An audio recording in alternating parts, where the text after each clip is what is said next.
All right. Hello. Good morning to any replayers. If you are a replayer, don't forget you can still participate. You can tap on the screen for hearts. You can ask me questions on Twitter and on Snapchat.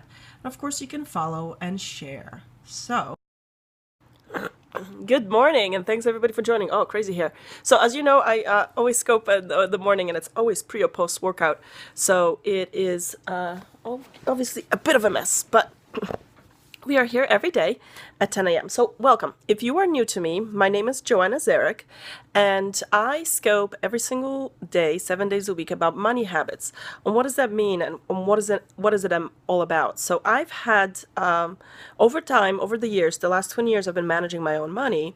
And, it first came with just, some simple things where I've always tracked my money to a various degree. There's been years that I didn't really look very closely after my money because I was maybe focusing on something else. But over the last 3 years, I've really taken it upon myself and made it one of my jobs to not just track the money, but also to invest it, to manage and do a long-term strategy. So I've really taken control over my finances and my family's finances, and I consider that a big part of my job. So, but if you're new to me and you're here for Monday is all about Mint. Why is it that and by the way, Periscope's a little bit hinky, so I know that there are viewers there, but like the counter, I've been on other people's Periscope, the counter is super, it just goes in and out. So there are people who are listening, I recognize that, but my counters will like go to 1 or 0.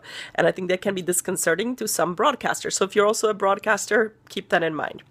So, when I encourage people to use Mint, I run into a set of objections, right? So I'm trying to understand how to overcome people's objections. The other thing with Mint, I want to make sure that I'm directing you guys to the best possible solution.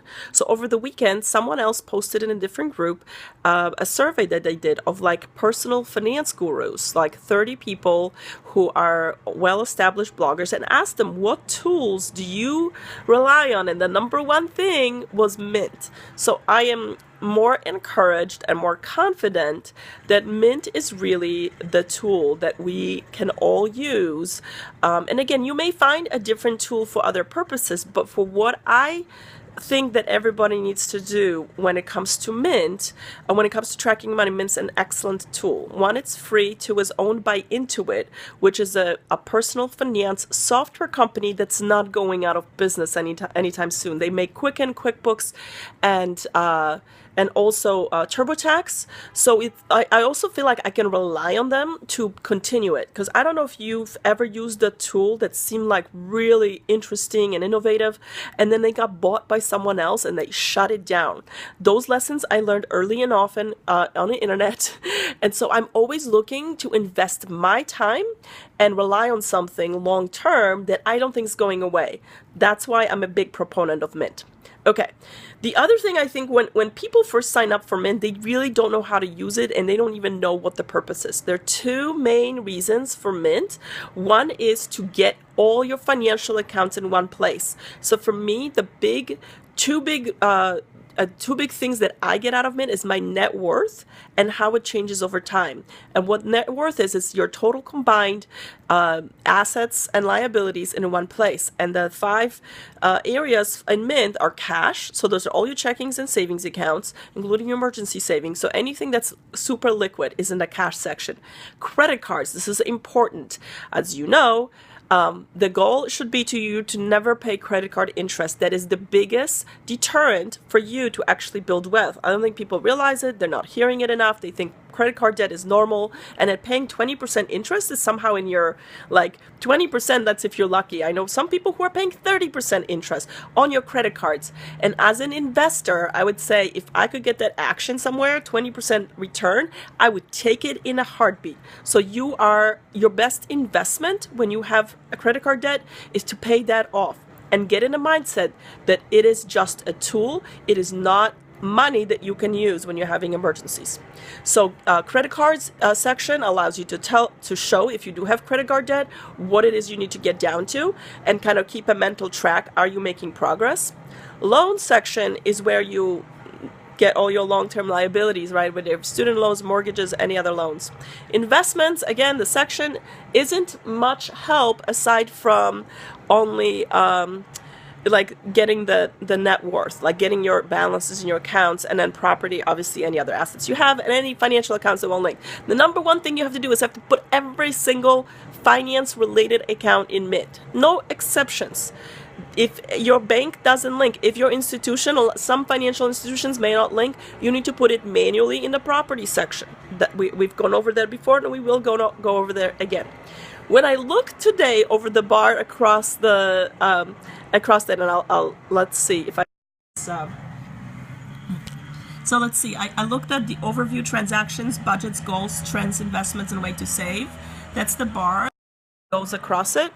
I realized that, you know what, I basically use overview and transactions. Those are the two tabs. So like I use those two, and that's all you really need to use in your everyday Mint checking. Budgets, I'll do like once a quarter maybe. Like actually I do it annually. And if something's not, like if the budgets aren't tracking my, you know, some of my categories that I'm keep track, and I can only keep track of like 6. Because a lot of stuff doesn't change. You like don't need to track things that don't change in the budget section. Goals, I think I set a goal in there once. Trends, I would do that at the end of my annual review at the end of the year. Maybe once in a while when I'm showing someone how they can use Mint, I use the trend section. I don't use the investment tab. Again, I know like that's one of the ways where Mint doesn't really serve you.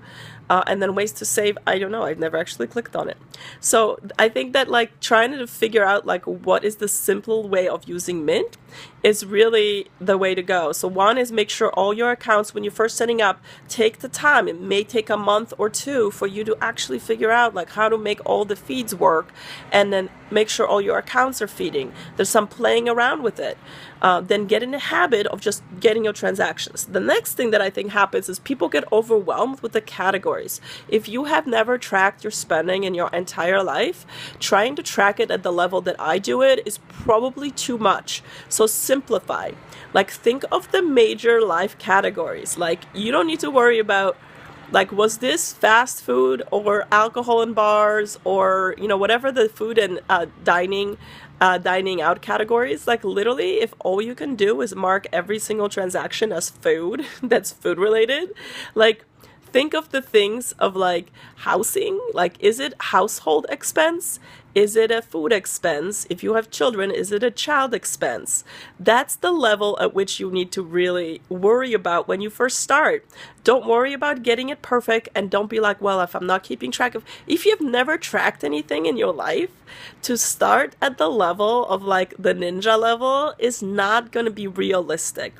I would encourage people to track at their level and like simplify categories. Like if you can basically allocate your expenditures into the 5 most common categories for you, like if you're transportation, right, like really break it down to the basic expenses of life, which are housing, so that's anything to do with your mortgage, rent, utilities, RC, whatever, cable bill, you know, whatever it is that you enclose, like look around. Is it like contributing to your housing? Transportation is another one. Just label everything transportation, parking, tolls, whatever. Don't worry about it. Just label transportation, taxis, Ubers. Just say, this is this is how much I spend on transportation.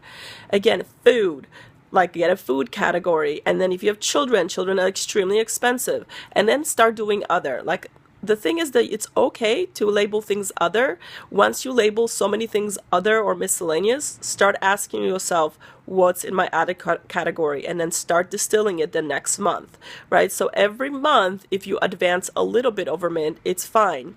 You are just trying to get in a habit, and whatever it takes for you to actually go in every day.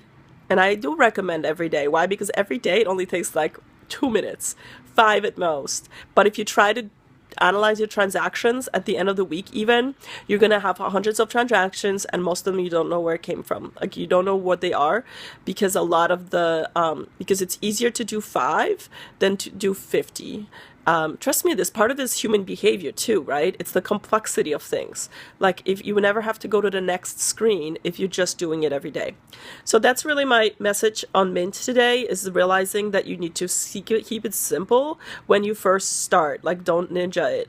Like I am new to social media, and so when I start on Twitter, like I'm still trying to learn Instagram and like forget it about Pinterest, because like I can't expect to have a system where I'm like posting every day where I don't really even know like how it works, right? How to generate images and what people will be drawn upon, and how much time it's going to take me, right? So like for Twitter, like I may come up with a one Twitter sentence a day, and that's like all I challenge myself to do.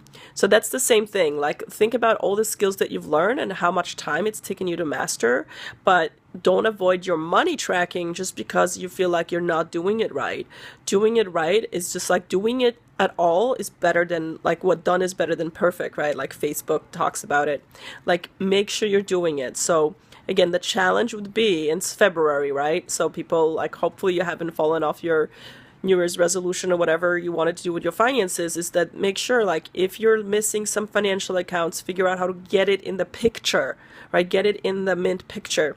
And then for your transactions, simplify it. Don't try to overanalyze whether this transaction is that. Like, don't use up your decision making skills or decision making energy on things that are irrelevant. So we'll talk about, I think, next Monday. Hi, how are you?